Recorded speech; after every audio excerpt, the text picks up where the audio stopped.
Ladies and gentlemen, boys and girls, welcome to one of the best weeks of the year, Rivalry Week.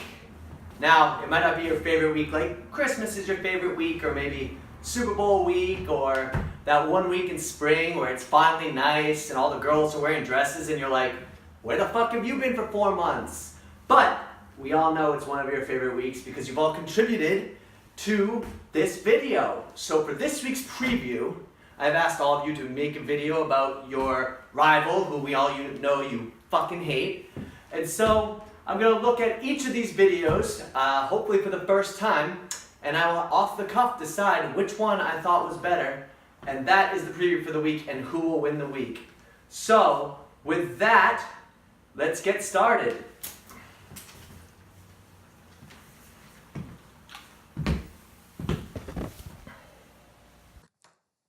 Okay, to lead things off, we have the cross-country combatants, the miles-away militants, this is probably the chillest rivalry between Sean and Brian, longtime friends, never fought in their lives. Okay, let's see what they have to say about each other. The rivalry this week is between Slob on My Noff, Sugar Sham Finley, and Cali Life 420 Swag, yours truly, Brian Santoro. Before the match, I've been granted exclusive access to interview Sugar Sham and how he feels. Sean, this week's match, do you think you have a chance? Do you think you're going to be able to beat Brian? Sean, where are you going, Sean? Sean, stop running scared, you stupid chicken head. Well, there you have it. Sean does not like his chances. Brian Santoro is a little bitch boy. His whole team's a bunch of bitch boys. And Casey Gates was a better roommate than you. Finley with a late attempt at the end there, the Hail Mary with a appeal to Casey Gates insult, which got me laughing. But got to give it to Bri for the creativity.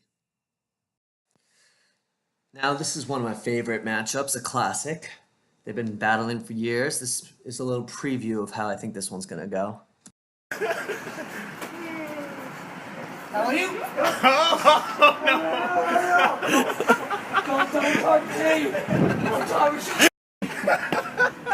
Hey, who do you guys think is going to win? Gray shirt. Let's go!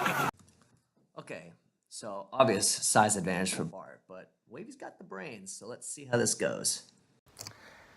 Hey there, sports fans. I'm here today to read to you a nice little story on a Saturday morning.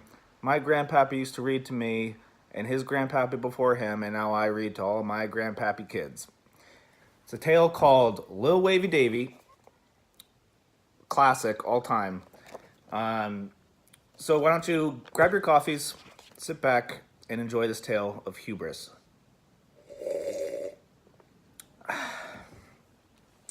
Page 1. This is the tale of Lil Wavy Davy. He grew up in the South, so his brains were made of, you guessed it, gravy. For years and years, Lil Wavy preyed on the weak and dainty, when all had smaller frames like he. What a gem, ain't he? And then one day, he said, hey. Lil Wavy Davy moved to Boston when he got tired of beating on other gravy brains, but all he ever did was fly around on dang planes. His bravado still on high, he happened to meet these guys, and that's when his ego deflated. And fighting for relevancy, but wildly fatigued, he decided he would join a fantasy league. As fate would have it, like Papa Doc to be rabbit, Lil Wavy Davy met his demise. No gravy brains here, just hunks, just guys. Year in, year out, Lil Wavy Davy tries, but all he ever does is cries. While screaming, I'm good in other leagues, guys, he screamings. Gee dang, those gravy brains must be dreamings. And while this year will be no different, the end. Bart, your team's not even that good. I don't think you're gonna win. Oh, weird. What do we have here? A super low effort piece of shit from Wavy. Huh. What a surprise. Bart, that was fantastic. So good. Just a slam poetry piece of beauty, man. And I love that the book was titled Annihilation. So good. And next up, we have the Battle of Pleasant Street. These two goofballs here, Sam looking real good, and Gonzo passed out in the toilet. So these two are longtime rivals, and I'm hoping that some of that repressed, deep-seated childhood anger comes out here. So let's see what they have. It's going to be a fierce, intense battle. Alright, I'm the lucky guy that gets Monroe for Rivalry Week. This is the easiest roast of all time. I'll tell you why Monroe can't be trusted this week in fantasy. Because it isn't hockey, and we're not in Canada. He once left his wallet in the middle of the road on a 1-minute walk from my house to his house, like right on the yellow line in the middle of the road. Later that night, when his mom asked for his wallet, he presented to her a rock. He thinks every sport is hockey. Growing up, neighborhood parents used to say he played too rough. We're talking about jumping on a trampoline or playing on a swing set. He found a way to play too rough. The guy once hit my sister in the dome with a golf club at a driving range. Not everything's a contact sport, Monroe. This is a man who we call the Canadian, and Canadians call the American. Can he be trusted this week in fantasy? I say no way, eh? Folks, today is your lucky day. We are visiting hallowed grounds here, the football field of Pleasant Street South. For myself, Gonzo, occasionally Ben Wellborn, this hollow land... Oh, car! That was a cop. As I was saying, these hallowed grounds, pivotal in the creation of PJ and Sam's fantasy football prowess. And this here was my house. Note the position about 30 feet up the hill. Not like these damn lowlifes. This was Gonzo's house.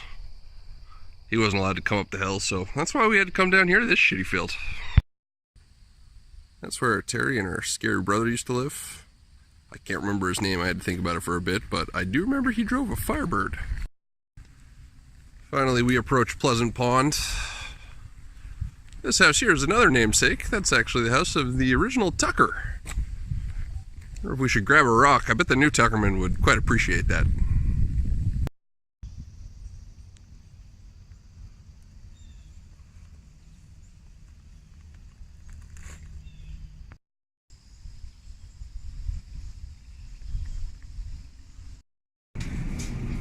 This is a bonus video of the McKinnon's Meat Market.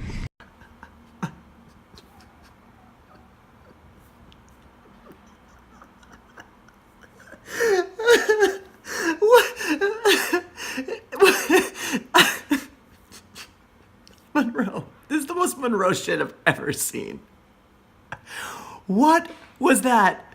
Is Monroe playing a character? Has he been playing a character his entire life with us? This is how Monroe probably did assignments in school. They were like, write us an essay, and he was like, here's a leaf. There you go. And you're like, okay, I guess you did the assignment. But Monroe, you lose. Gonzo wins. You took us. What the fuck?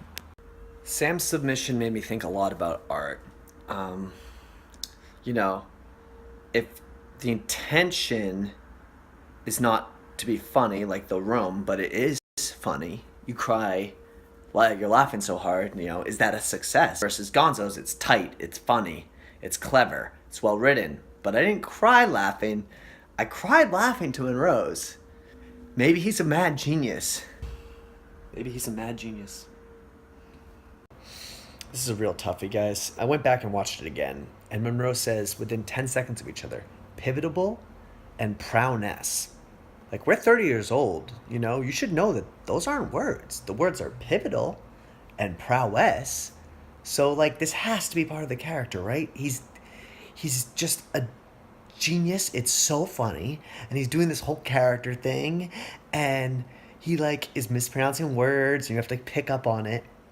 Or he's just so dumb. And he's at work being like, hey, it's pivotable that we get this done this week. I know that's really your prowness. And his workers are like, ew, boy. I think that there's a chance he's a genius, and there's a chance he's so stupid. So, look, there's been a tie every week of the NFL season so far, and we've got ourselves another. Gonzo and Sam are going to tie this week.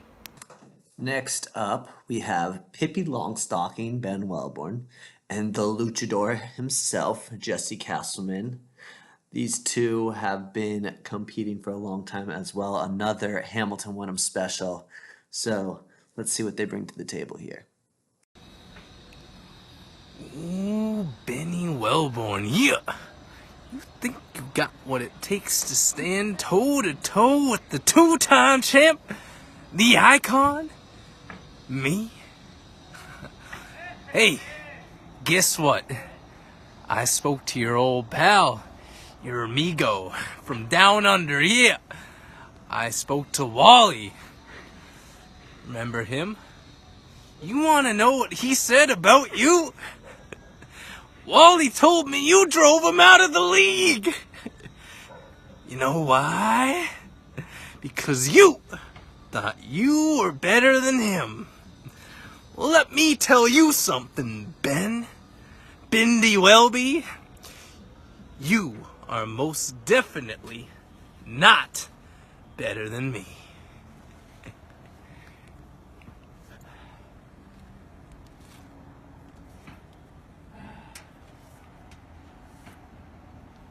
Ooh, yeah, rivalry week, Ben. It's on, and the cream is gonna rise to the top, brother. Hey, Ben, suck on this. Sam Monroe is a dumb butt. Okay, Ben, you are not wrong.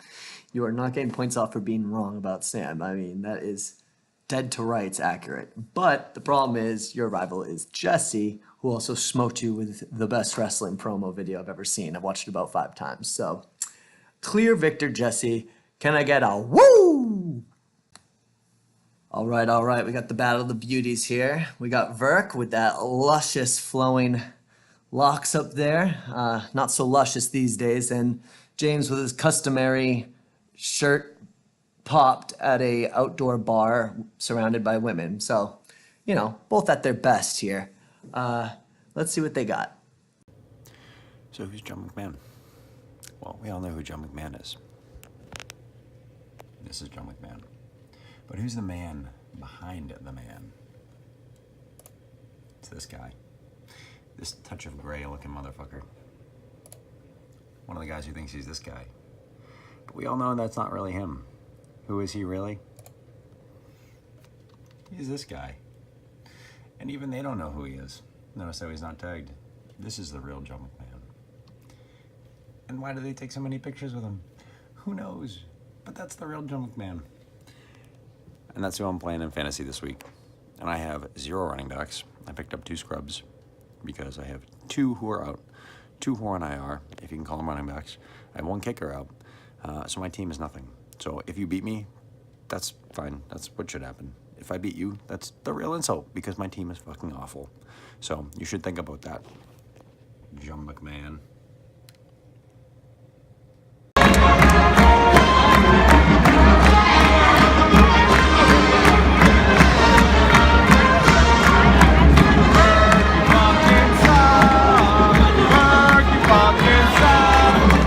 Berg, you suck! Berg, you suck! Berg, you fucking suck! Woo! James, you know I love some old-timey Diana Blow Your Horn with some classic chanting, but that last zoom in by Verk on old Jum did it for me. Verk with the win. All right, folks, and now the marquee matchup to Bryce and I and probably no one else. Gary Newman, the singer, aka Patrick Gore, versus Greg Norman, the Shock. Look at those chompers. Bryce White. All right, let's see it. It's pretty hard to talk shit when you're wearing a Groupon leather, fox leather tuxedo and no shirt, but I'm going to give it a shot.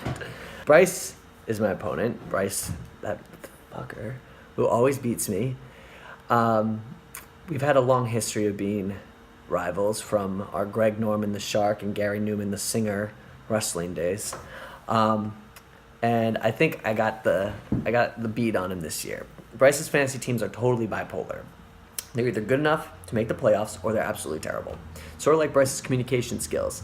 I feel like with his age, technology's kind of passed him by a little bit. So like he gets texting, but Instagram is like too much for him. It's too much sensory overload. Some of his teams are like Bryce texting and some of his teams are like Bryce Instagramming. So here's some real quotes from Bryce texting me. Looks like God is crying, parentheses, rain. It's not perfect, but it's enough to make you smile. Bryce, can you play tonight? Me. Yeah, no chance I can play. Bryce, you gotta show that hammy who's boss. Hamstrings don't have brains. You're the boss here. You should come and bring your laptop. You can tell everyone that you're doing analytics for IBM Watson. You know, it's not perfect, but it's creative. It's a competent, full joke. So, you know, that's a team that might just make the playoffs there. And sometimes he sends me a league-winning text. At noon the other day, he sent me, I got poison ivy all over my damn face and dick. That's league-winning. That's a league-winning text. So, you know, when he's texting, he can be on. It makes sense. He sends competent things. It's great. Now here's Bryce on Instagram. He sends me a lot of Tim and Eric stuff, so I'll give him that. You know, every single team has like a first-round pick, so you got to have something there. But most of it's just him standing super stale shit from like Barstool. He once sent me something from Tinderversereality.tv. Come on, Bryce. Tinderversereality.tv. You follow someone called Tinderversereality.tv? And they're just garbage old memes with bland little notes attached. Here's some of the things that he said after garbage memes. Now that's how you ask for a lady's hand. Oh, that's how you run the bases. Wow, what a build-up. So boring. It's the Giovanni Bernard of jokes, Bryce. Other times he must be like falling asleep. He's just responding to posts that I put up or whatever pops into his head. One was, wearing a scarf already? Are you my fucking girlfriend? Why are you sending me this? One time he went to the page of the hotel that I was staying at and he sent me a pic of a guy flexing and he said, looks like this hunk is staying there too. Thanks. Thanks for the update. And a lot of times it's literal nonsense. Gotta give them what they want. I think Abe Lincoln coined that phrase. Rough Rider. Real Rough Rider. This is just Mad Libs, Bryce. You're just doing Mad Libs. Don't send me Mad Libs. So this week, Bryce is starting a guy named Ito, and he's projected for a total of 75 points. So I think it's an Instagram kind of year for Bryce. I think that I'll crush him. I think that he's got no chance, even though my team's kind of shit too. But, you know, and I think after this week, Bryce is going to be looking about as happy as he did at Grace and Brendan's wedding. Or was this after you proposed to Ange? Week 3, Rivalry Diss. Coming at you, Pat.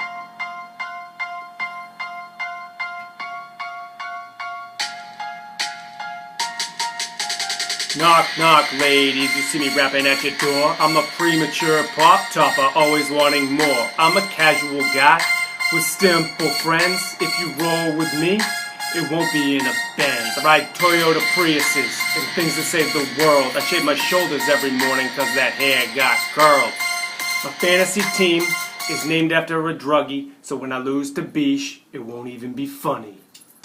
Oh, Bryce went in, son. Since I'm biased, I had to poll the crowd because I couldn't make this vote myself. So let's see what they had to say. Votes around. Who you pick? I'll give it to Bryce. I'm gonna go Bryce. Slim Bryce. Bryce. I'm biased. Pat. I'm gonna say Bryce. Me? Bryce. E2 boys. Bryce wins. All right, folks. That does it. Rivalry. I can't even say that word. Rivalry week. Rivalry. Fuck me. Week 3 in the books. Year 2. Here are your power rankings and enjoy, guys. That was a lot of fun. Thanks for doing that.